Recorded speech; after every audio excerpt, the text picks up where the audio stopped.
As there was quite a bit of listening going on when someone's codes rang, the transmission got poorer and poorer as everyone got on the personal telephone call. When transmission was real poor all the time, it was an indication that new drive cells were needed. The subscriber had to buy and replace his own talking battery drive cells. Storms could put you out of service for weeks at a time. Here's how magneto party line service operated. Say you wanted to call a party on your own line, their telephone number being 79F24. Your number could be 79F6 or any 79F, one or two digits after F number. The numerals after the letter indicated the code ringing of the bells on the called party's phone. The first and sometimes only digit after the letter were long rings of about 2-second duration, while the second digit would be short rings.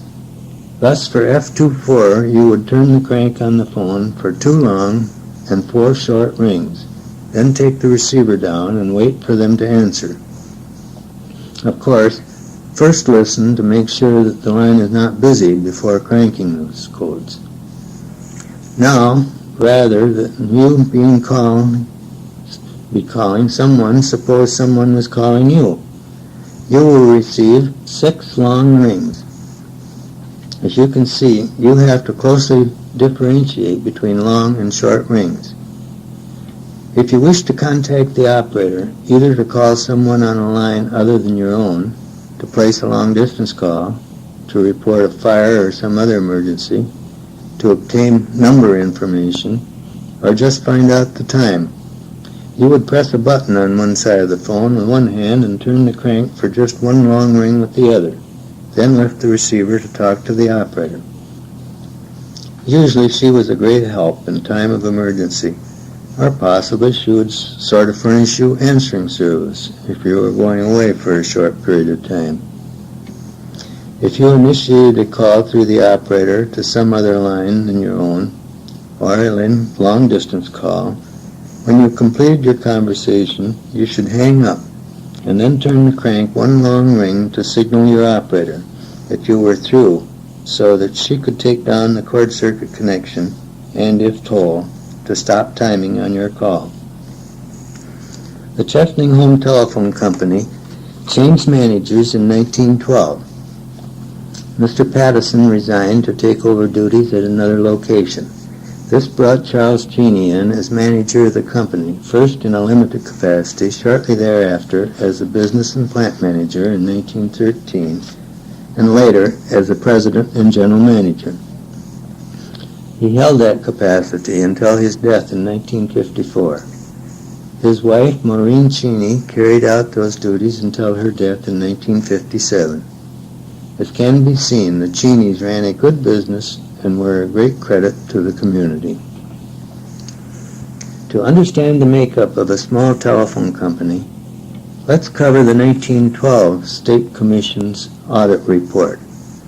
The company's $32,000 assets comprised, among other things, investment of $1,800 for the telephone office building, $825 for 3 positions of switchboard, over $4,000 for 5 miles of various sizes of lead sheath cable, $4,785 for 375 miles of open wire, $8,443 for 3,163 telephone poles, $2,807 in 242 village telephones, and $4,186 for 322 farm line telephones.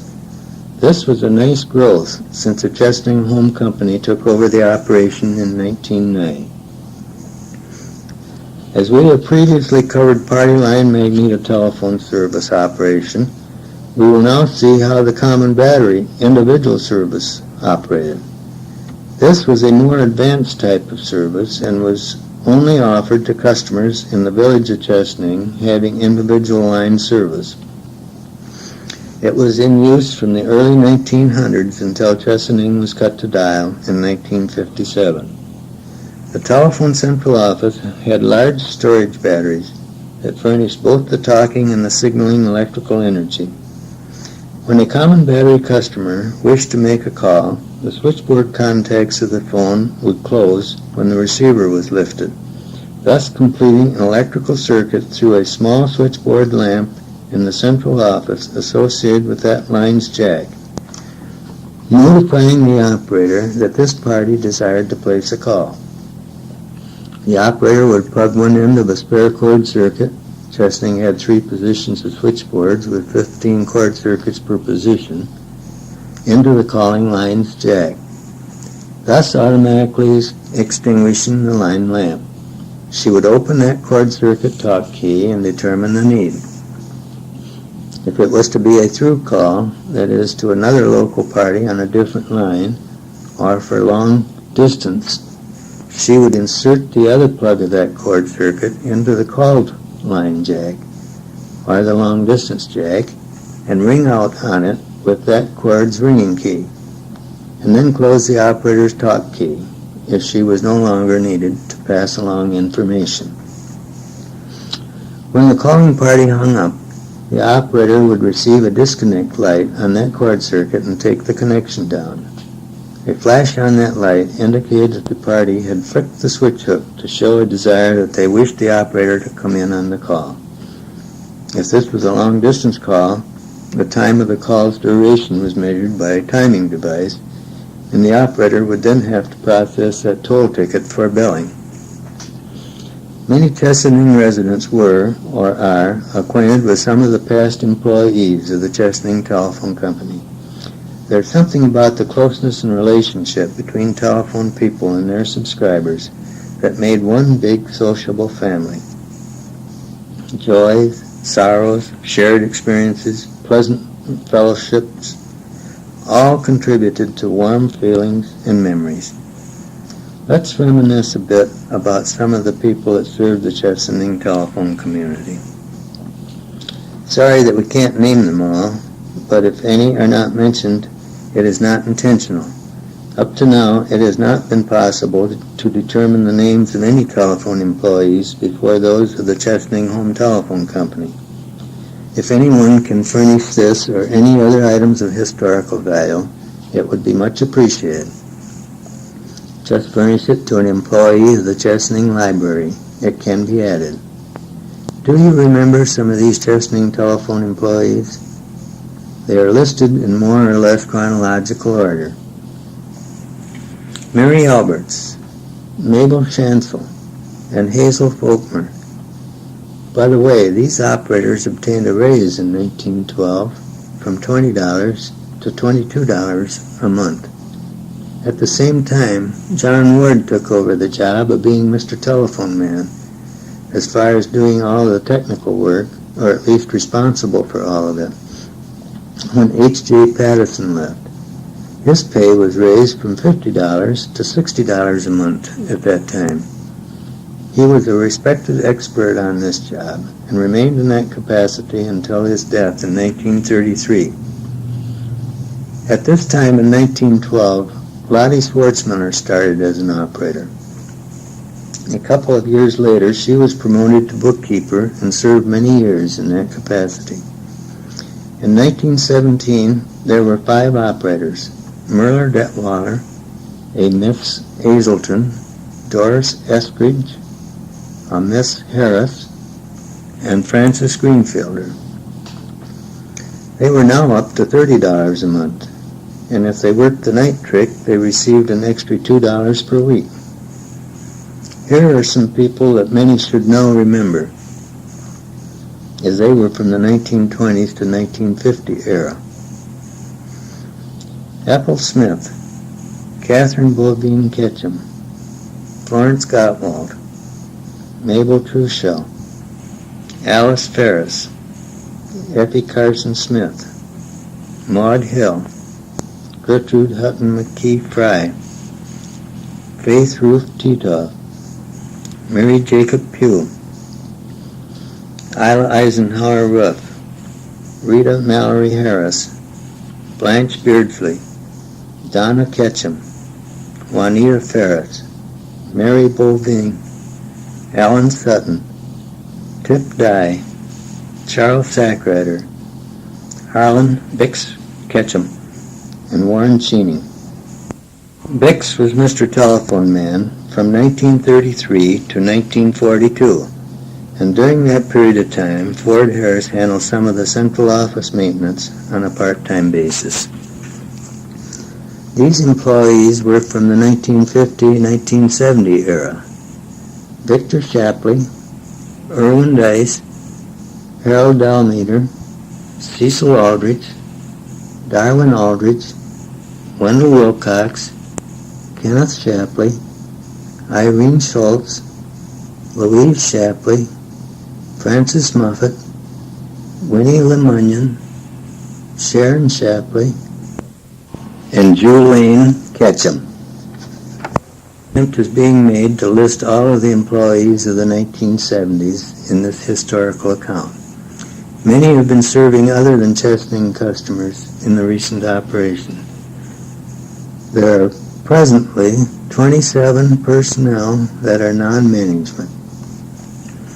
In 1957, the manual central office was cut to dial operation.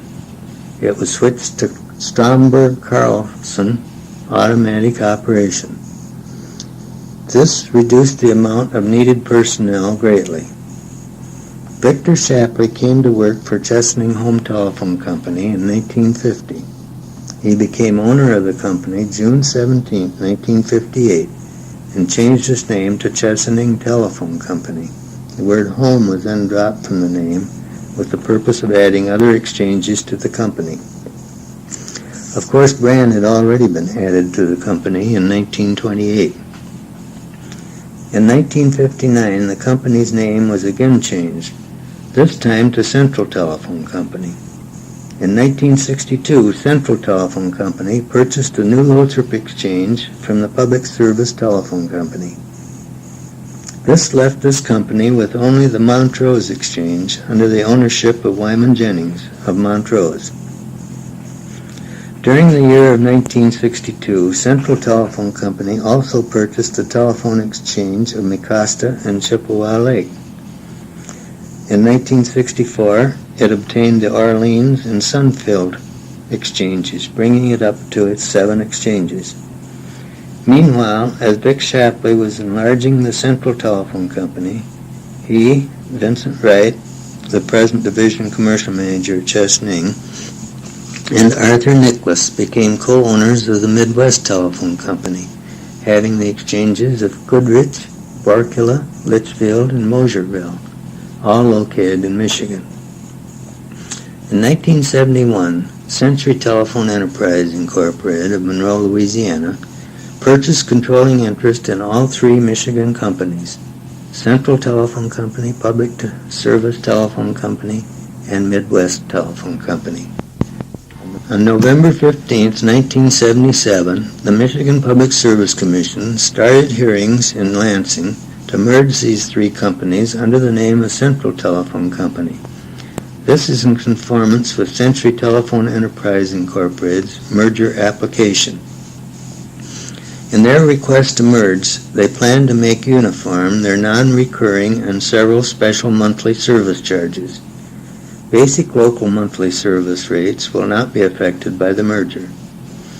This briefly explains the development of these companies in relationship to the Bell Telephone Company of Saginaw, the Chesaning Home Telephone Company, and the companies now related to the Century Telephone Enterprise organization. Brant telephone customers have been closely interrelated with Chesaning customers in telephone systems from the very beginning. So next we will reflect on their telephone developments. With so many interesting and personal items associated with telephone service and its operation, it is surprising that we have so little recorded about them. To the best of Brant's citizens' memory and records, Brant had a central office switchboard in the William Sears home by at least 1903. We also know that there were roadway lines in rural Brant before that time. It appears that 2 or more roadway lines were brought into Oliver MacFall's home, and they could be interconnected there. On the switchboard in Sears' home at the main Brant location, there was terminated a St. Charles long-distance circuit. St. Charles had a Saginaw and a Chesaning circuit that enabled Brant to make connections with the outside world. Orlando Wilson, known as O.D., was the next in line to own and operate the Brant system. He also had the office in his home. The following families in succession had the Brant Exchange office in their homes a few years each. John Remister, Charlie Harrison, and Irwin Ward. They each operated the switchboard and did the installation and repair work. Irvy Ward, as Irwin was called, moved the central office in his home, the first building east of the 2-story store building on the southeast corner of the intersection of the Brant and Hemlock Roads. About 1920, his house caught fire, and they just barely saved the switchboard from the fire. He then set up the central office upstairs in the adjacent store building on the corner. Shortly after the office was moved to the upstairs store location, Hattie and Albert Sowden took over the operation. They sold the operation to the Chesaning Home Telephone Company in 1928. The Chesaning Company established a Chesaning-Brant toll circuit at that time and took over all maintenance and installation work. In 1935, it became necessary to evacuate the store building. Sowden's home at 16020 Brant Road became the new premise for the Brant Central Office. This made it more convenient for the Sowdens to operate the switchboard and handle service requirements.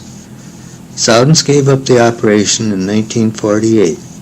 Burl and Lena Aldrich moved into the previous Sowden home and took over the operation of the switchboard for the Chesaning Home Telephone Company.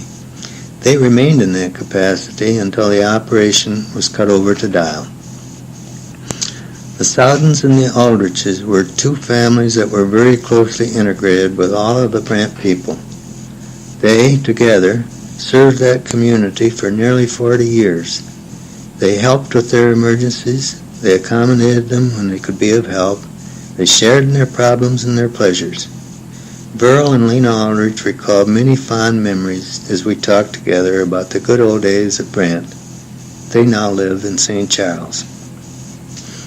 The Chesaning Home Telephone Company, including Brant, was bought by Victor Shapley June 17, 1958. The name was immediately changed to Chesaning Telephone Company. In 1959, Vic Shapley again changed his name to Central Telephone Company, to which it still remains. Brant was changed from manual to dial in June of 1959. The present central office building is located at 16200 Brant Road, about a quarter mile west of Brant. This equipment and building replaced the original dial equipment on September 20th, 1975. We will now review the development of telephone service of New Lothrop. In the beginning, it appears that the telephone service was established by the Shiawassee and Genesee Mutual Telephone Company, headquartered at Lennon. This company owned the exchanges of Lennon and New Lothrop, and the officers were Peter Lennon as president and George Hafner as treasurer. By 1903, the telephone central office was in the home of Floyd Gorham, located at 9465 Ash Street, which was 1 block north of the main street known as Genesee. As in most small offices of that time, there were various men, women, and children of a family that took care of the operation. Usually the man of the family did the outside telephone work as well as kept the switchboard in order. The wife and their children operated the switchboard up to their capabilities, and the wife would handle the customer billing and payments. Sometimes high school girls and older would be hired to supplement their needs. It was a most challenging and interesting job, although quite confining. One of the earlier telephone operators remembered was Mrs. Murdy Smith Shippey, who worked for them in the 1910 to 1920 era. After Gorham's The next telephone family of New Lothrop was that of the Floyd Bilbros.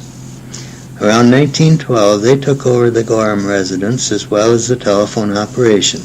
They handled both the inside and outside service operations, as did the Gorhams. Around 1915, Bilbros and the telephone office was moved into a one-story store building on the main street, now the barber shop at 9463 Genesee Street. This manual telephone office was there until dial service replaced it in the early 1950s.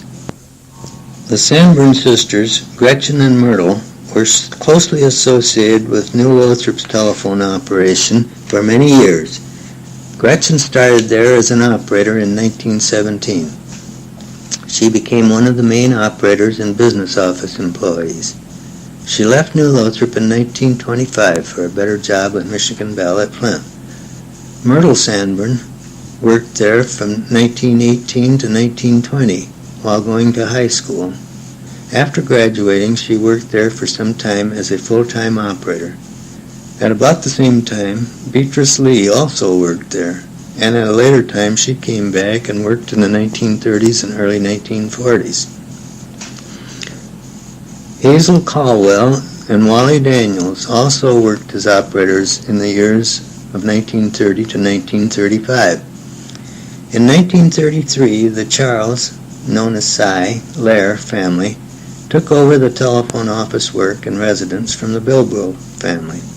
Mrs. Lair was a former Myrtle Sanborn. Due to her former experience, they were well equipped to handle the operation. Cy Lair, being responsible for the outside work also, had the help of Hazen Smith and Floyd Bilbro when large amounts of maintenance work was necessary. Marie Lewis was an operator for a number of years, from the early 1930s to 1943, when she left to go to work as PBX operator at Owasso Memorial Hospital. Lita Orris also was an operator at New Lothrop from 1939 to 1943. In 1941, the Lairs left and the Floyd Bilbros took the telephone work and the residence in the store building again. This was only for 1 year, and then the Lairs returned again. In 1942, the partnership of Wyman Jennings of Montrose and James Langston of St. Charles bought the New Lothrop Telephone Exchange from the Shiawassee and Genesee Mutual Telephone Company of Lennon. They did a good job of rebuilding the outside plant with new poles, wire, cable, and with modern tools and equipment. The Lairs appreciated this help, as they still assumed the maintenance responsibilities. Jim Langston became sole owner of the New Lothrop Exchange in early 1947. In 1948, Langston sold it to Mr. and Mrs. Damo of Gwinn, Michigan. They took over the complete operation from the Lairs also. After a little over a year, the Banghart family bought the exchange, and they also had full operation of the business. In 1950, Wyman Jennings of Montrose purchased the New Lothrop Exchange and went about preparing it for dial operation. In 1951, the office was cut to dial using light automatic equipment installed in a CDO building at 8018 Saginaw Street. Thelma Damo had continued as an operator from 1948 until the manual office was retired from service. The Central Telephone Company, Vic Shapley owner, purchased the New Lothrop Exchange in 1962. In the meantime, this New Lothrop Exchange, along with that of Montrose, had been established as the Public Service Telephone Company by Wyman Jennings. In the early 1970s, Vic Shapley had sold the Central Telephone Company to the Century Telephone Enterprise Incorporated of Louisiana. Shortly after its procurement, it was decided that the initial dial equipment was inadequate. It was replaced with a new building and modern equipment at 7501 Northwood Street. This closes our discourse on the New Lothrop, Brant, and Chesaning telephone operations. Over the years, there has been much kindness shown by these good telephone people. Let's extend our appreciation for their extra efforts expended to meet emergencies and give help where needed. I, Ford Harris, sincerely appreciate the help and cooperation given me by the many people of these communities as we drew this information together. It was really a great pleasure.